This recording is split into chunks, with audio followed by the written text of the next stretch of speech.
Cerimonia al Teatro Pirandello per la giornata dei medici e odontoiatri agrigentini.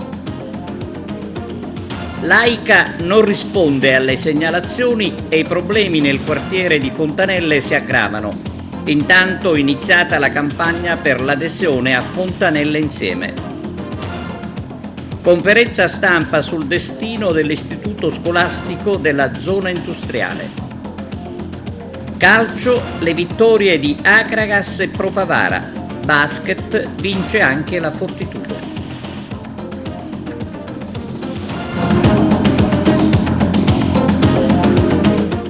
Benvenuti su TVA Notizie, una giornata ricca di emozioni, quella di sabato al Teatro Pirandello di Agrigento, protagonisti medici e odontoiatri. Nel corso della cerimonia si è parlato anche della grave carenza di sanitari, il servizio di apertura di Arturo Cantella.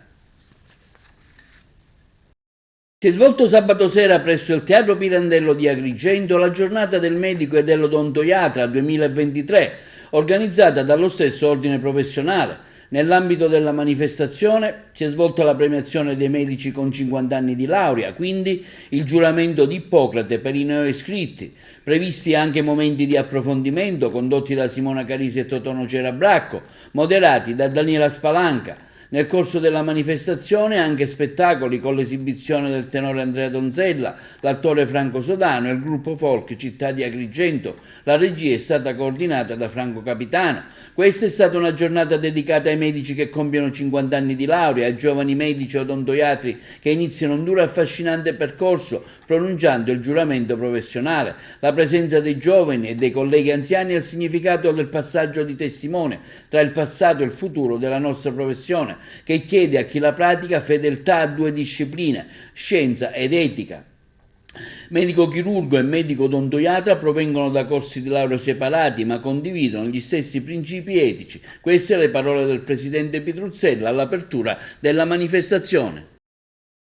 Oggi è una giornata importantissima che l'Omiceo di Agrigento celebra con la premiazione dei colleghi che hanno raggiunto i 50 anni dalla laurea e i giovani che si sono iscritti per la prima volta in quest'ultimo anno. È importante perché è come se fosse un passaggio di testimone tra chi ha reso grande la sanità agrigentina e chi invece deve raccogliere questo compito. Praticamente devono assicurare la salute dei nostri cittadini. Sarà una festa anche perché noi abbiamo organizzato, insieme a queste premiazioni, dei momenti culturali e musicali e quindi sarà un momento di festa per tutti. Viene premiato per i suoi 50 anni di laurea in una festa oggi che si tiene qui al Teatro Pirandello, una cerimonia diciamo significativa che vede anche l'approccio dei giovani medici, no? Sì, il giuramento dei nuovi medici, dei giovani medici. Prego. Sì, il giuramento dei giovani medici, giuramento che viene fatto secondo l'ultima versione diciamo del giuramento del medico che viene elaborata dall'Ordine Nazionale dei Medici. Questo tra l'altro fa riferimento al giuramento di Ippocrate che fu fatto dal medico Ippocrate nel IV secolo a.C. e in cui già si delineano in modo preciso quali caratteristiche deve avere il medico, quali adempimenti deve compiere, quale etica deve seguire, che è l'etica della solidarietà, dell'impegno totale del medico per la salute e la salvezza della vita delle persone in regime di libertà con massimo rispetto e consenso personale. Che dire? I suoi 50 anni, ecco, lei oggi viene premiato per i suoi 50 anni di attività. Sicuramente avrà raccolto tante esperienze di questa sua attività. La mia attività è consistita in un'attività di medico terapeuta, diciamo, nel senso che ho fatto il medico di famiglia, medico della medicina di famiglia dal 1974 al 1992. Contemporaneamente ero anche medico gestionale in cui curavo la gestione delle attività sanitarie delle strutture sanitarie sul territorio, per intenderci guardie mediche, i poliambulatori, i rapporti con i medici di medicina generale, con i pediatri di libera scelta, con attività di riabilitazione tipo RSA, con strutture riabilitative tipo AIAS, Casa della Speranza. Insomma, c'era tutta questa attività di tipo organizzativo che impegnava, perché è un'unità operativa con molti medici, infermieri, personale amministrativo eccetera. E poi ho fatto l'altra attività di medico medicina fino al 92, in cui, scattando le incompatibilità, si è dovuto scegliere il tempo pieno come medico di medicina generale oppure medico dipendente, dirigente dell'ASL. Io allora ho scelto di restare come medico dirigente. E la mia esperienza, che devo dire, io mi capita ora, a distanza di molti anni in cui non esercito più perché a 65 anni sono andato in pensione, incontro persone che mi salutano con simpatia e con le cose, si vede, e mi ricordano che erano stati medici assistiti da me, e mi ricordano anche qualche episodio che magari io col tempo ho pure dimenticato. Questa è la mia esperienza. Io posso dire di aver scelto una professione gratificante sia dal punto di vista umano che dal punto di vista professionale. Una breve battuta su questa festa dell'Ordine dei Medici. Lei è un medico ma anche il padrone di casa, 50 anni di attività, si accolgono i giovani. Ecco, lei come medico un po' più anziano ed esperiente, che consiglio dare? Sono lusingato di essere stato invitato qui in questa manifestazione. È importantissimo che io sia presente, non tanto come sindaco, proprio come dicevate voi, come medico. E il consiglio che io do a questi ragazzi è che fare il medico non è una professione ma è una missione, bisogna lavorare con la mente ma principalmente col cuore. Questo è il messaggio che oggi voglio lanciare ai miei cari colleghi. Anche quest'anno l'Ordine ha voluto rendersi partecipe di organizzare questa bellissima manifestazione, anzi, a differenza anche degli altri anni, abbiamo avuto un contesto del Teatro Pirandello che è sempre qualcosa di bello, bellissimo. Abbiamo premiato sia i nuovi iscritti, sono più di 100, con una notevole prevalenza femminile in questi nuovi colleghi che si accingono a svolgere il mestiere e la professione del medico, sia anche alla premiazione dei colleghi che hanno compiuto i 50 anni di professione. Ed è molto bello vedere l'emozione sia di chi si accinge sia di chi già ha dato, 50enni di professione sono ancora più emozionati di quelli giovincelli che si stanno avvicinando alla professione. Ecco, una festa importante questa di oggi che il vostro ordine organizza qui al Teatro Pirandello per premiare sia le persone che si sono spese con tanta esperienza che i giovani che si approcciano alla nuova attività. Sì, oggi è una giornata di festa e di grandi emozioni perché si festeggia il giorno dedicato al medico chirurgo e al medico odontoiatra, perché il nostro ordine si compone di 2 albi, di 2 professioni mediche che sono quelle del medico chirurgo e del medico odontoiatra, e quindi oggi ci saranno i nuovi iscritti che saranno giovani colleghi medici chirurghi e giovani colleghi medici odontoiatri. È importante che tutti i giovani colleghi abbiano consapevolezza dell'importanza di entrare oggi a far parte di un ordine professionale. L'ordine professionale è un'istituzione di autogoverno della professione. La professione medica è una professione intellettuale e in quanto tale è una professione libera, e lo deve essere sempre nell'applicazione quotidiana, libera da qualunque condizionamento esterno ed ispirarsi solo nel suo operato ai valori di scienza e di coscienza. Di scienza perché nella formazione che abbiamo ricevuto durante il nostro periodo universitario è l'inizio di un completamento che non avrà mai fine, perché noi siamo chiamati ad una educazione continua in medicina per essere aggiornati alle conoscenze delle nuove scoperte scientifiche e quindi poter offrire ai cittadini che si affidano a noi per la tutela della loro salute sempre e comunque il meglio. e noi lo facciamo oltre che con scienza, con coscienza, e cioè dire consapevolezza di un atto riferito ad un atto morale, nel distinguere ciò che è giusto e ciò che non è giusto nei confronti dei nostri pazienti, e quindi ispirati a quello che è il riferimento di un codice etico di cui l'Ordine dei Medici si è dotato. L'Ordine dei Medici ha un codice deontologico a cui tutti noi dobbiamo fare riferimento per quanto riguarda i principi e le regole che devono governare la nostra professione, ma non solo nell'esercizio quotidiano nei confronti dei nostri pazienti, ma anche nella nostra vita, che deve essere sempre una vita riferita ai comportamenti nostri, che dia decoro ad una professione così importante. Quindi giornata di grande importanza, di grande significatività, perché i giovani colleghi potranno ricevere, dai colleghi che hanno avuto la fortuna di poter raggiungere i 50 anni di attività professionale, ecco questo testimone che li vedrà a loro volta essere orgogliosi di professare una professione più che esercitarla. Dottore Luparello, una giornata sicuramente importante questa, che vede tanti medici festeggiare tanti anni di attività, ma anche tanti giovani che si avviano alla professione.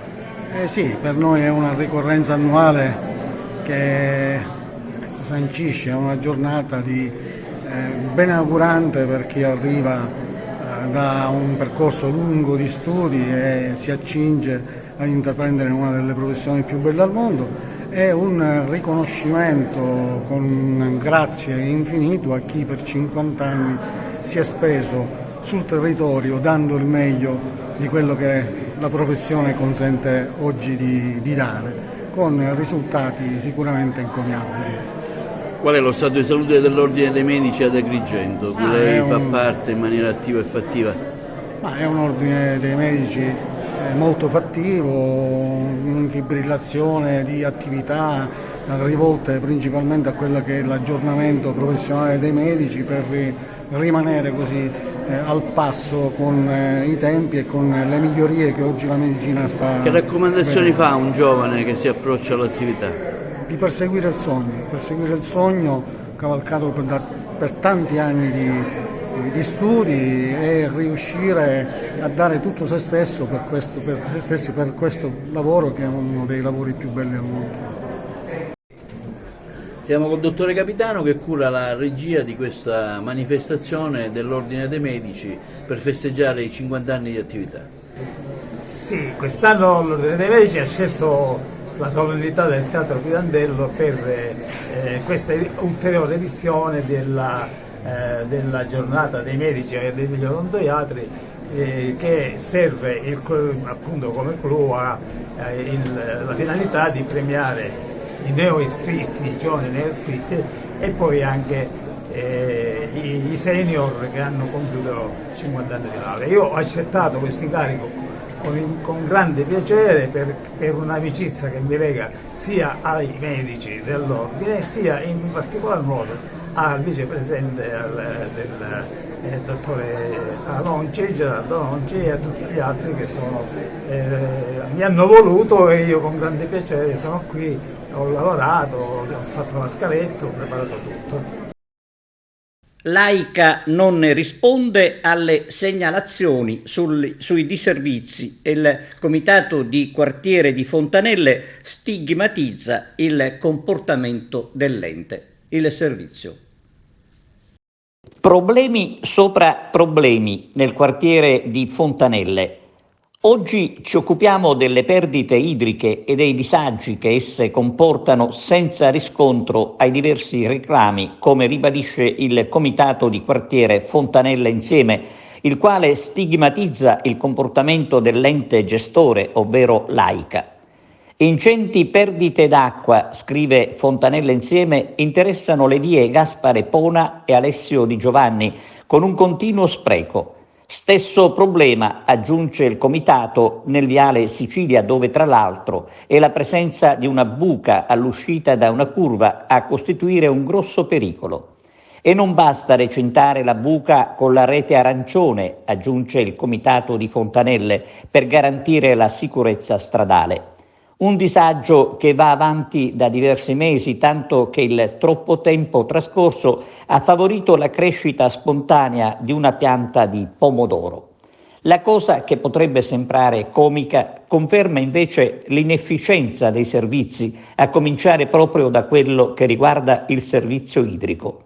Ascoltiamo l'intervista al vicepresidente di Fontanelle Insieme, Emanuele Montalbano. Il Comitato di Quartiere Fontanelle Insieme continua nuovamente a sollecitare il gestore dell'ente idrico, AICA, per trovare una soluzione a queste problematiche che abbiamo da tempo a Fontanelle. Abbiamo ultimamente inviato un comunicato stampa sperando che questo sollecito possa realmente trovare una risoluzione. Abbiamo tante buche, tante perdite d'acqua a Fontanelle da parecchio tempo.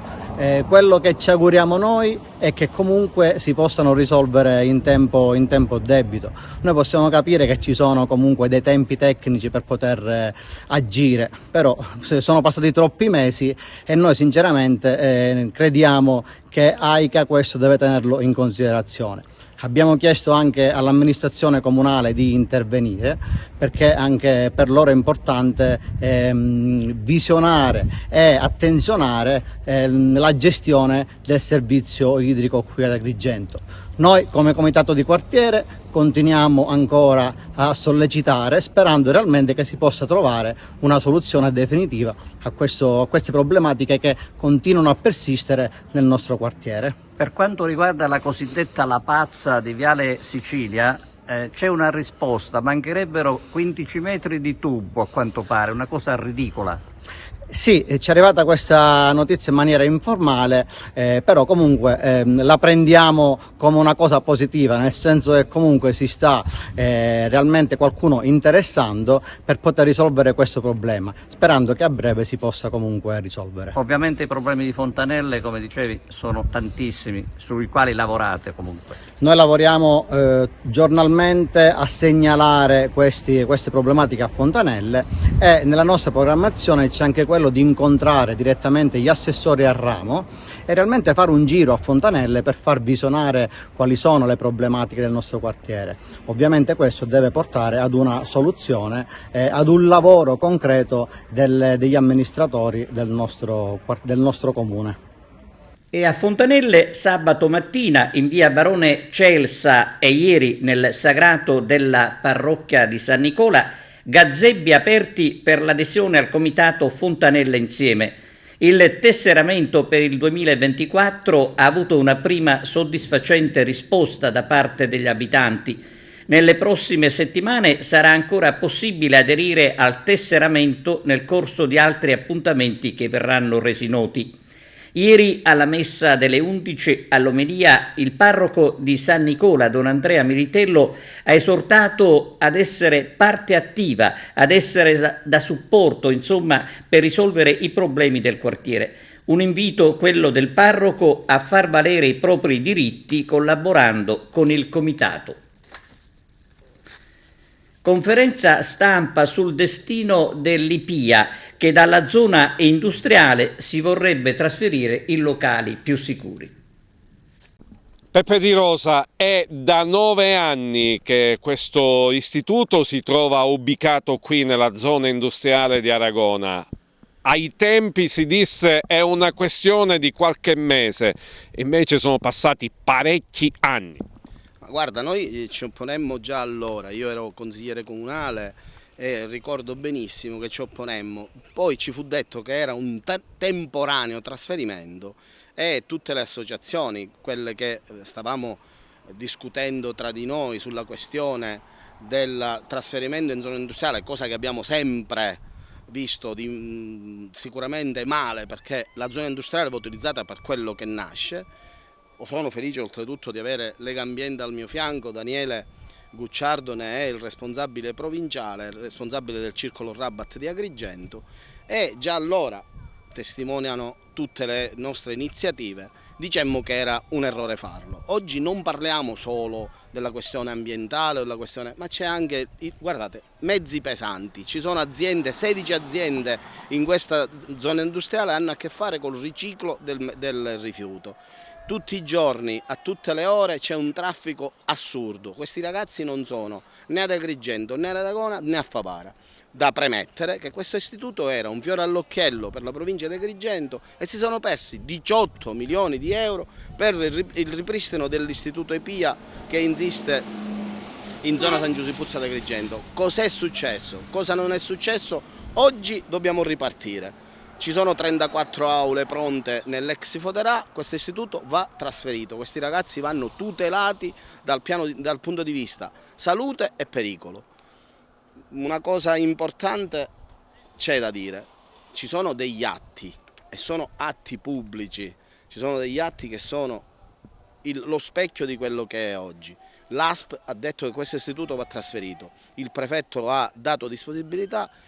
L'ex provincia regionale di Agrigento ha reperito 1 milione di euro per il ripristino delle aule del Foderà e sono pronte. Oggi non ci rendiamo conto chi, cosa e perché mantiene ancora questo istituto in zona industriale. Non va bene, ci opponiamo, lo faremo con tutte le possibilità che abbiamo e a iniziare da oggi è una battaglia che porteremo avanti nel tempo e fino a che questo istituto non avrà una collocazione idonea. Non è un problema solo ambientale, ma è una collocazione idonea. È un problema di tutti gli agrigentini, intesi come agrigentini, favaresi, aragonesi, i ragazzi che frequentano questa scuola. Noi l'anno scorso, intervenendo su questo problema, sinteticamente abbiamo detto: per risolvere un problema ne abbiamo creati due. Due perché? Un problema sono i ragazzi che sono costretti a frequentare una scuola in un luogo che non è confacente alla scuola. Dentro una zona industriale non si possono realizzare scuole, tant'è vero che questo non è un istituto scolastico, era un istituto per l'addestramento professionale. L'altro problema è che essendo presenti una scuola di fatto, le industrie che giustamente, legalmente, legittimamente devono programmare la propria attività industriale, anche l'espansione delle proprie attività, pensiamo solo al ciclo dei rifiuti, che dobbiamo costruire impianti per il trattamento dei rifiuti, non possono essere allocate in quest'area fino a quando ci saranno ragazzi che frequenteranno quest'area. Quindi abbiamo due problemi: un problema dello sviluppo industriale e un problema della tutela della salute pubblica dei frequentatori di questa scuola, e quindi bisogna urgentemente risolvere questo problema. I ragazzi dell'Istituto EPIA di Agrigento chiedono semplicemente di tornare in città. La loro scuola si trova infatti nella zona industriale, difficilmente arrivabile, ma soprattutto pochi servizi, una zona che è tutt'altro che una zona per una scuola. E quindi i cittadini, gli studenti, stamattina si sono incontrati in questa conferenza stampa. Quello che chiediamo è semplicemente che vengano portati in città, anche perché la struttura esiste e soprattutto i soldi sono stati stanziati. La delegazione di Agrigento di Mare Amico ha segnalato la rottura della guaina che era stata collocata dall'AICA a difesa della fognatura nel mare di San Leone. L'associazione ambientalista chiede che la condotta venga allontanata per evitare ulteriori gravi problemi.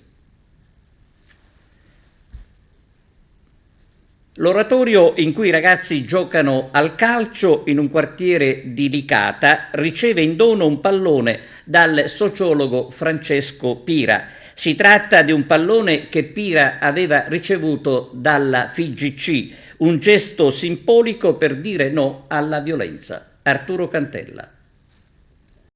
Un pallone di calcio professionale per i ragazzi e le ragazze che giocano a calcio nell'oratorio della parrocchia del Sacro Cuore di Licata è stato donato. Si tratta di un pallone della Federazione Italiana Gioco Calcio che il presidente della sezione di Agrigento, Angelo Caramanno, ha donato al professore Pira, sociologo e docente dell'Università di Messina, licatese, componente del comitato della commissione che si occupa del progetto Uniti contro la violenza per un calcio migliore, un organismo voluto dal presidente regionale della FIGC, Sandro Morgana, per prevenire fenomeni di violenza e razzismo negli stadi.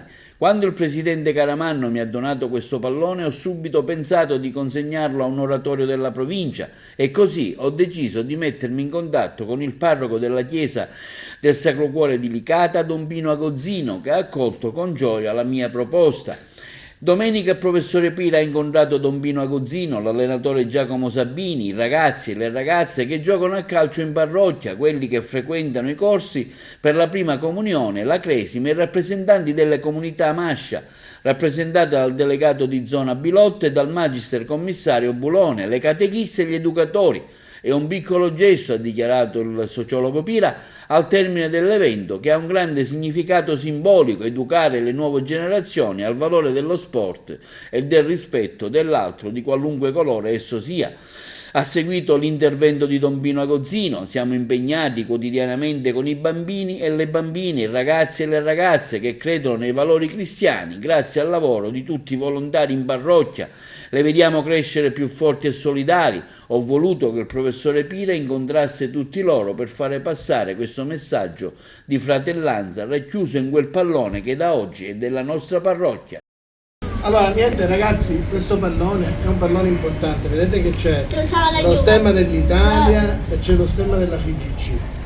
Questo è un pallone che mi è stato regalato perché io faccio parte di una commissione che si occupa di combattere la violenza nello sport, negli stadi.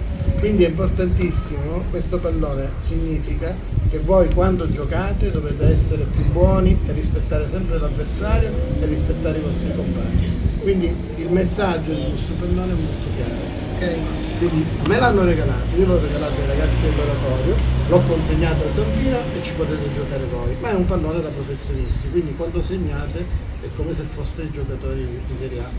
Una notizia di cronaca: quasi 50.000 euro è la somma rubata nel supermercato Hard Discount di Canicattì.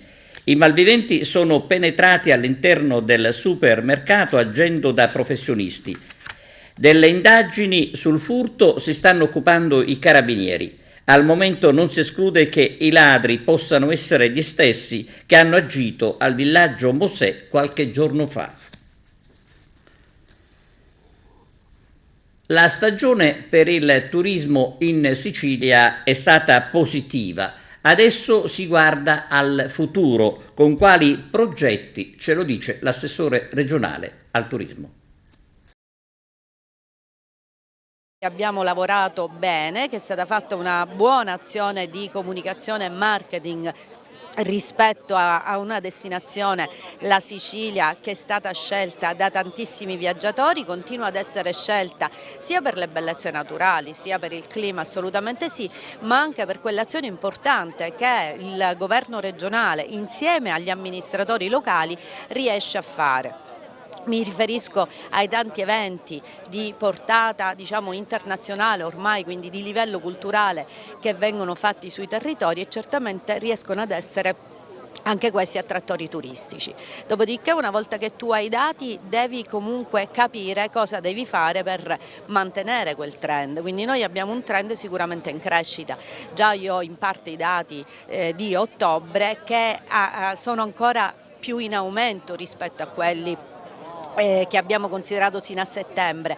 Non solo c'è un aumento di turisti stranieri, soprattutto in periodi di bassa stagione, questo è un altro dato importante, il che significa che bisogna continuare con un'azione sinergica, quindi considerando tutti i portatori di interesse, cioè l'assessorato regionale al turismo deve fare da cabina di regia rispetto a quelli che sono, a quello che è l'associazionismo del territorio, le prologo, le amministrazioni, e lavorare sicuramente facendo sistema per poter offrire a questi nostri viaggiatori, dare, diciamo, un'offerta turistica la più completa possibile, e in Sicilia assolutamente si può fare. Per quanto riguarda proprio Taormina, qualche settimana fa, esattamente nel mese di luglio, c'erano degli allarmi lanciati dagli albergatori, da chi opera sul territorio, per quanto riguarda anche l'aumento delle tariffe dei parcheggi, alcuni provvedimenti voluti dall'amministrazione De Luca. Questo, a quanto pare, almeno non sembra aver inciso negativamente. Taormina continua a mantenere la leadership. Taormina è sicuramente una destinazione molto scelta, lo deve anche soprattutto quest'anno, no? Questa stagione turistica è andata benissimo per Taormina, che è stata meta, destinazione scelta da tantissimi americani.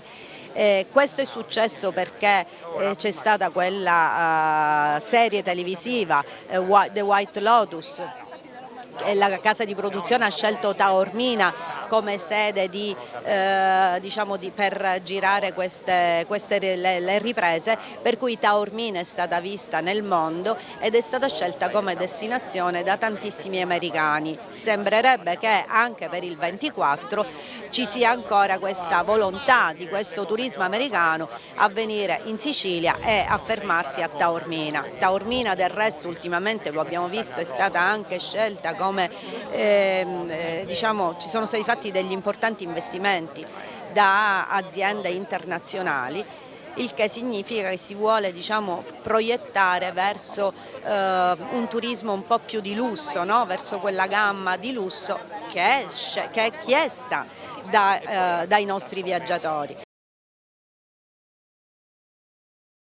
Consueta pausa per la pubblicità, linea alla regia, torniamo tra poco. Criticità e carenze nella sanità non risparmiano nessuna provincia. Oggi è il caso di Messina. La sanità in Sicilia continua a presentare diverse criticità. Se pensiamo anche alla provincia di Messina, da tempo si annunciano riorganizzazioni, rilancio di servizi, però poi facciamo i conti con pronto soccorso sottodimensionati, pensiamo a Taormina, con un centro di cardiochirurgia pediatrica che è prossimo al trasferimento e con altre strutture periferiche essenziali per la popolazione ma non attenzionate dalla politica. La situazione sanitaria e della rete sanitaria in generale, tanto ospedaliera quanto del territorio, in Sicilia e in provincia di Messina è arrivata quasi al collasso. Lei ha fatto solo alcuni degli esempi che potremmo fare oggi. Vi direi che è notizia di questi giorni che il punto nascita di Milazzo è chiuso o sta per chiudere. Ci sono una serie di problemi all'ospedale di Santa Casa di Militello per quanto riguarda per esempio ortopedia, all'Ipare ci sono problemi per quanto riguarda gli interventi. Insomma, la situazione è davvero drastica e siamo sull'orlo del collasso. Dobbiamo avere il coraggio, noi che facciamo politica, soprattutto all'interno della Commissione Sanità, della quale io mi onoro di essere vicepresidente, di mettere mano alla rete ospedaliera. Per efficientare i servizi esistenti. Purtroppo non possiamo nasconderci dietro un dito, mancano i medici, lo sappiamo, lo sanno tutti e lo diciamo ogni giorno.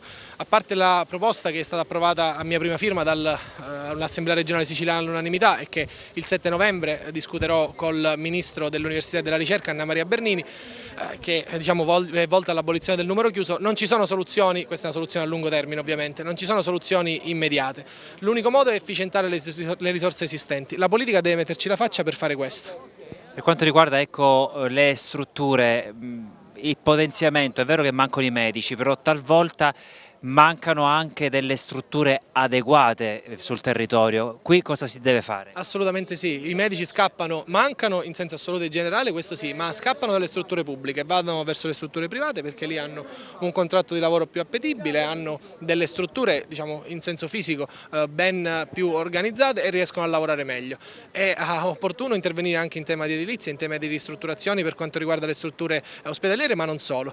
L'unico modo per garantire il bisogno di salute dei cittadini, vista la carenza dei medici, è investire in prevenzione. In prevenzione vuol dire investire in quelle strutture intermedie, che sembra che saranno le strutture della casa di comunità, ospedale di comunità, ma anche per quanto riguarda quelle che sono le strutture della medicina del territorio, quindi i medici di base, i pediatri di libera scelta e tutti quelli che sono gli ambulatori. È l'unico modo, non ci sono altre soluzioni, non ci sono formule magiche, bisogna solo avere il coraggio di prendere delle scelte. Io ci sono e ci sto mettendo la faccia. Insomma, la cardiochirurgia di Taormina ormai è spacciata, non c'è più niente da fare? Spero di no, spero che il governo mantenga gli impegni presi, perché ricordo a me stesso, prima che a chi ci segue, che il governo regionale aveva preso un impegno chiaro nel mantenimento in vita della cardiochirurgia pediatrica di Taormina.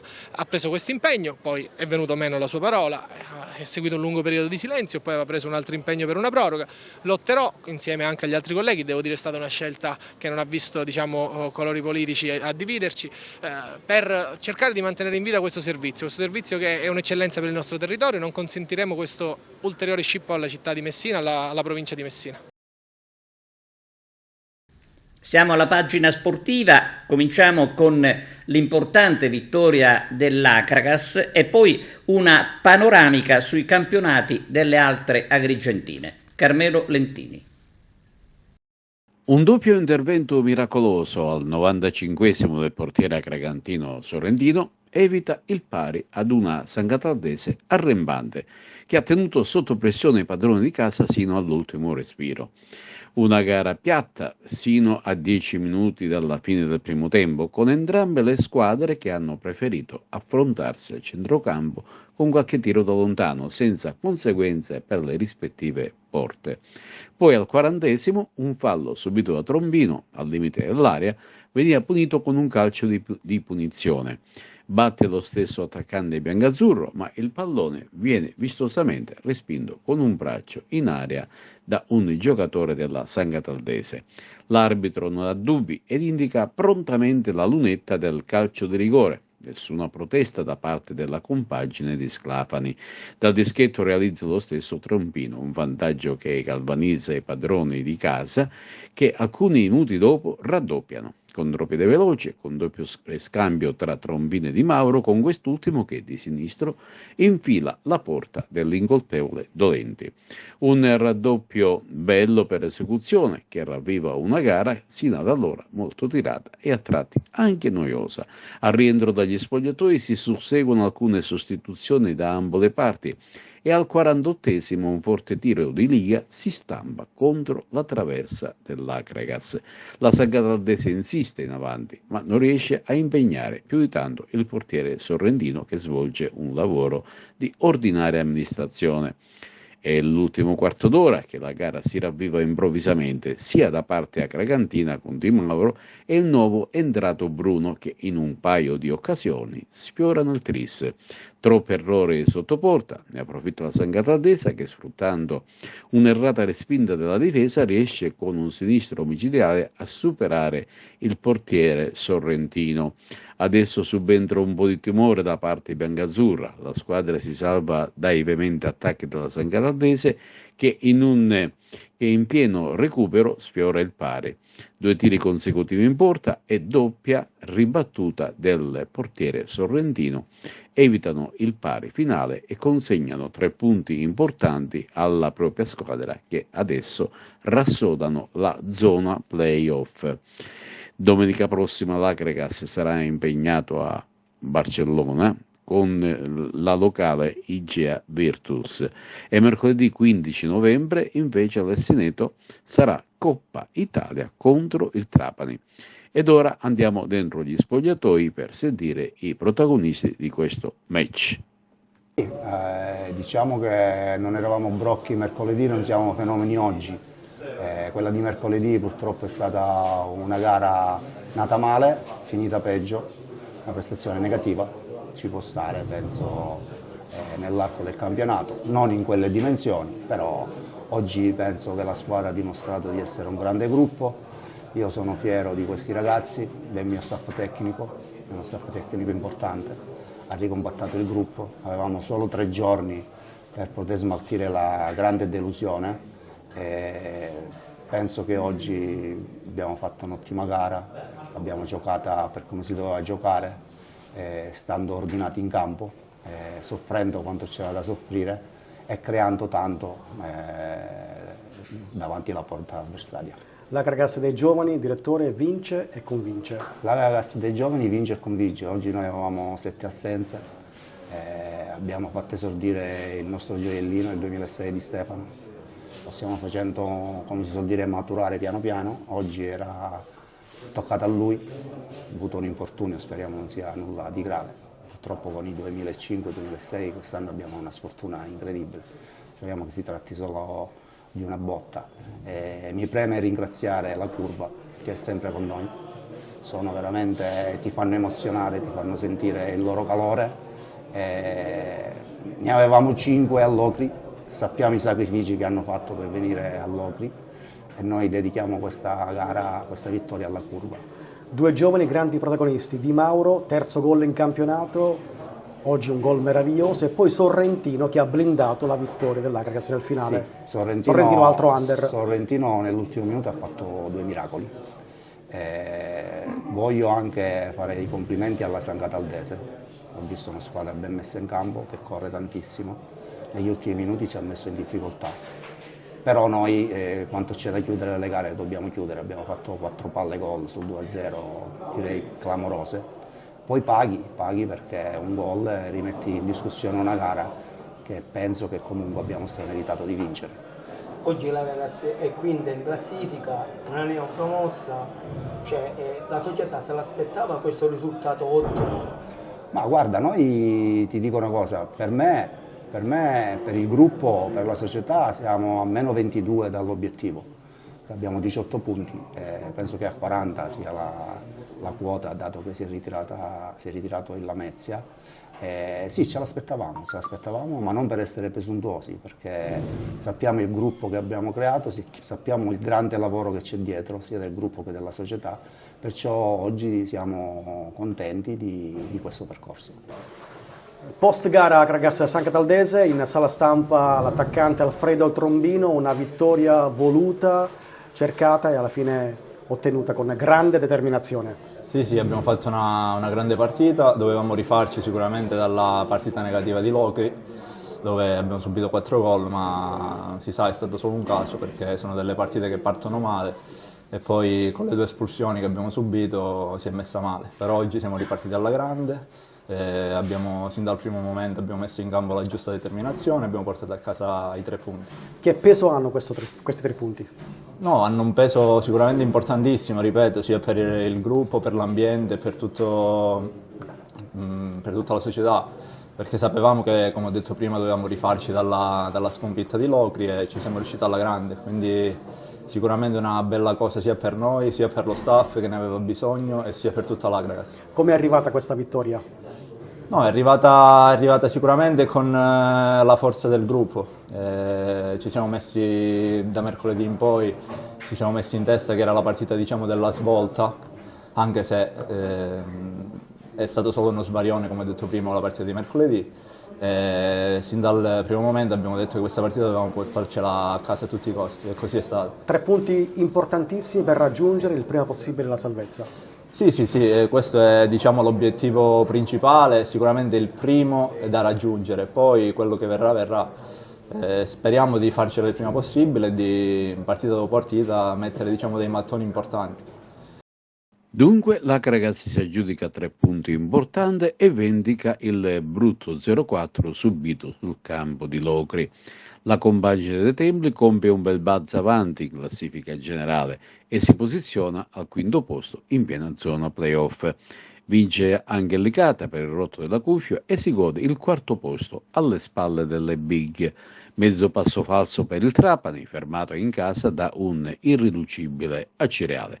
Ma vediamo un po' quali sono stati i risultati della 12ª di gara di campionato. A Caracas San Cataldese 2-1, Castrovillari Reggio Calabria 0-1, Gioiese Siracusa 0-4, Reale Casalnuovo Locri 2-1, Trapani Acireale 1-1, Licata Portici 2-1, Sant'Agata San Luca 4-2, Vibonese Igea 3-0, hanno riposato Canicati e Ragusa. Il campionato di eccellenza invece continua a registrare uno straordinario equilibrio per le squadre di testa. Nissa, Profavara, Mazzara 46 e adesso anche lo Sciacca si ritrovano in fila indiana. Negli anticipi del sabato Nissa e Profavara hanno vinto le loro sfide esterne, rispettivamente contro l'Athletic Palermo e Casalnuovo. Vincono fuori casa il Mazzara 46 e lo Sciacca, quest'ultimo con un rocambolesco 1-4 con l'altra squadra di Mazzara. Questi i risultati: Folgore Geraci 1-1, Fulgatore Mazzara 46 0-1, Mazzara Sciacca 1-4, Marineo Accademia di Trapani 1-1, Aspra Casteldaccia 2-3, Atletichi Palermo Nissa 0-1, Castellammare Don Carlo Misilmeri 3-1, Castelbuono Profavara 0-3. Adesso Giuseppe Moscato sulla vittoria del Profavara. Continua la serie positiva per la Profavara che fa annotare la 5ª vittoria consecutiva in questo inizio di campionato di eccellenza Girone A. Un rotondo e meritato 3-0 contro il super giovane Castelbuono. La gara si è giocata in anticipo sabato sul neutro di Geraci Siculo. Gli uomini di mister Gaetano Catalano, dopo alcuni minuti di studio, hanno conquistato la padronanza del terreno di gioco, producendo diverse azioni che non riescono comunque a penetrare la difesa dei padroni di casa. La rete arriva al 46esimo con una punizione perfettamente pennellata da Luca Ficarrotta, che dà il meritato vantaggio alla Pro Favara. Nel secondo tempo la partita cambia perché i padroni di casa sono costretti a giocare più aperti per cercare il pareggio, ma prestano il fianco alla classe e alla qualità dei favaresi. A distanza di 10 minuti arriva la doppietta di Lucarelli. Al 65esimo incursione dalla fascia sinistra prima di Vizzini e cross immediato in area di rigore. Lucarelli realizza. Azione fotocopia al 75esimo, ma il cross questa volta arriva da Garufo con Lucarelli che è abile a raccogliere e tirare immediatamente in rete. 3 punti che rafforzano il morale e il secondo posto in classifica. Sentiamo i protagonisti. Il tema della partita è stato chiaro sin dall'inizio. Il Castelbuono si è messo tutto nella propria metà campo dietro la linea della palla, non era facile trovare spazio, giravamo la palla da destra a sinistra per trovare qualche imbucata che non abbiamo trovato perché gli spazi veramente erano chiusi e qualche volta abbiamo rischiato su qualche ripartenza, anche se devo dire che nell'arco dei 90 minuti abbiamo rischiato quasi nulla o niente. E poi al 45esimo su una magia di Ficarotta abbiamo sbloccato la partita. Da lì è cambiato un po' tutto, è cambiato il tema della partita, abbiamo avuto gli spazi che ci hanno concesso gli avversari, li abbiamo attaccati abbastanza bene, siamo stati bravi a fare il secondo e terzo gol e da lì a portare a casa un risultato importante perché secondo me questa era una partita difficile alla vigilia e l'abbiamo affrontata abbastanza bene. Di solito la partita è a sprone battuto, questa volta mi sembra studiata nel senso di farla aprire per attaccarli in contropiede. Noi cerchiamo di partire sempre bene, poi se ci sono anche gli avversari, se poi si mettono tutti la linea da palla, avere 10 uomini dietro la linea da palla non è stato facile trovare le imbucate giuste, i ragazzi sono stati bravi a girare palla, avere la pazienza giusta, abbiamo trovato il gol alla fine del primo tempo, come ho detto prima, su una posizione di Luca e da lì la partita è cambiata totalmente, sapevamo che la seconda parte della gara avremmo trovato spazi diversi, noi siamo abbastanza bravi ad attaccarli e da lì abbiamo chiuso la partita. Nel secondo tempo non ho 2 micidiali dopo i primi 10 minuti, quindi dal 2-0 al 3-0 è stato un ottimo.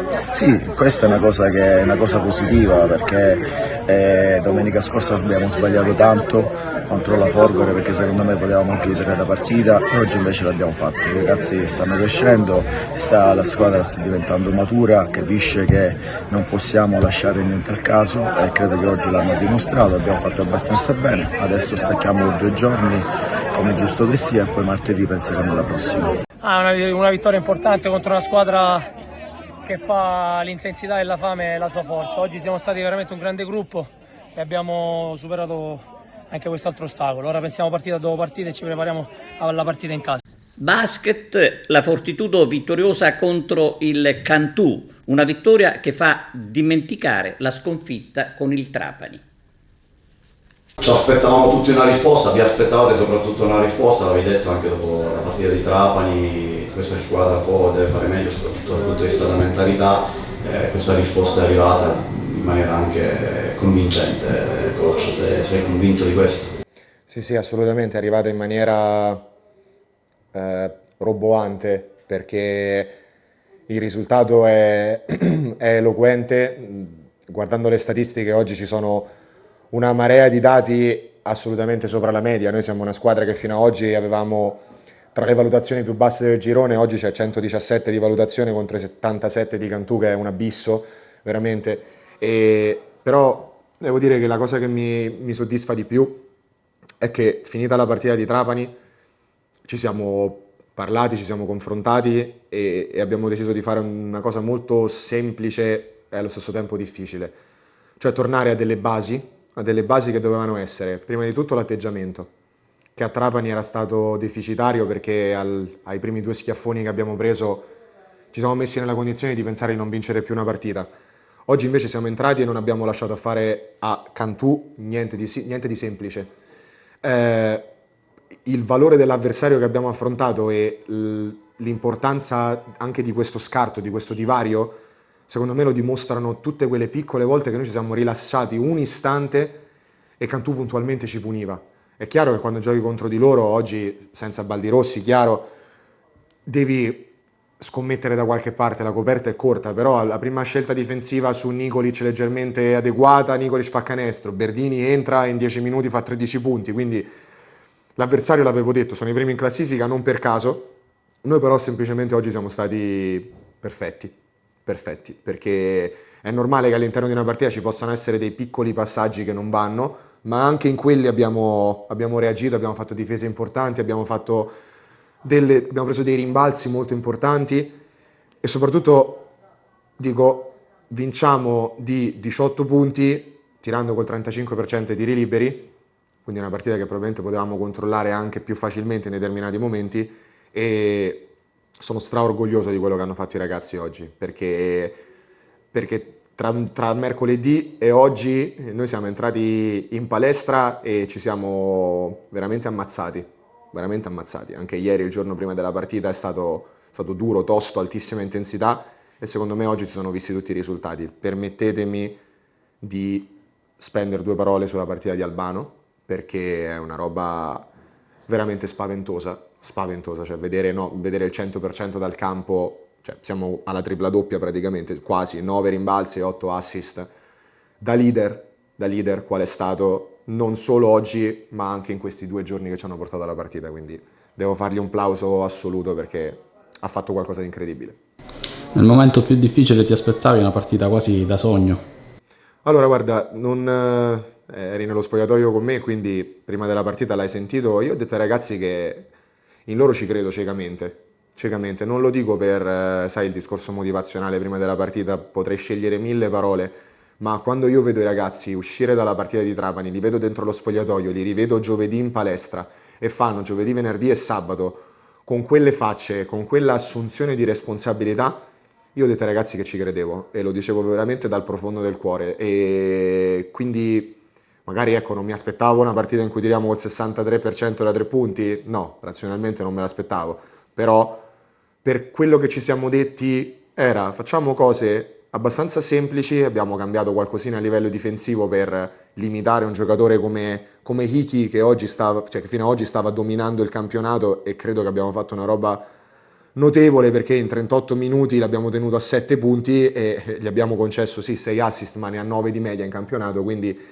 da lui abbiamo tolto un po' tutto il motore a Cantù, che magari non avendo le rotazioni troppo lunghe non è riuscito a trovare grandi soluzioni, però veramente molto, quando perdiamo e c'è da dare meriti agli avversari, l'ho sempre fatto senza vergogna, senza nascondermi. Oggi penso che i meriti vadano tutti a noi, ai ragazzi, perché quello che abbiamo fatto è stato qualcosa di molto bello e sono strafelice, lo volevo dire anche al termine dell'ultima conferenza stampa, sono strafelice per la gente, per il pubblico, perché ci fanno sentire un grande calore e, lo dico anche io a livello personale, sentire il loro supporto, anche la partita con la Luis che era un momento delicato e oggi conta tanto per una persona come me che vive questo sport, volendo sentire le emozioni conta tanto, anche le piccole parole che si dicono quando passi intorno hanno tanta valenza, quindi sono felicissimo per loro.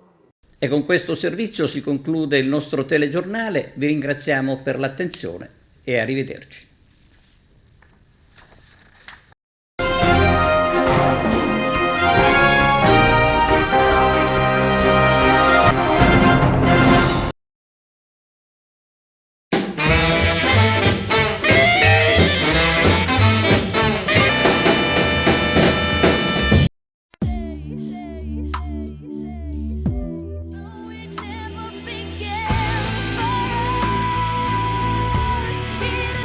Uscire dalla violenza? Si può. Chiama Telefono Aiuto 0922 22 922 o 800 961 931. Per la tua pubblicità su TVA chiama il numero 337 96 55 60.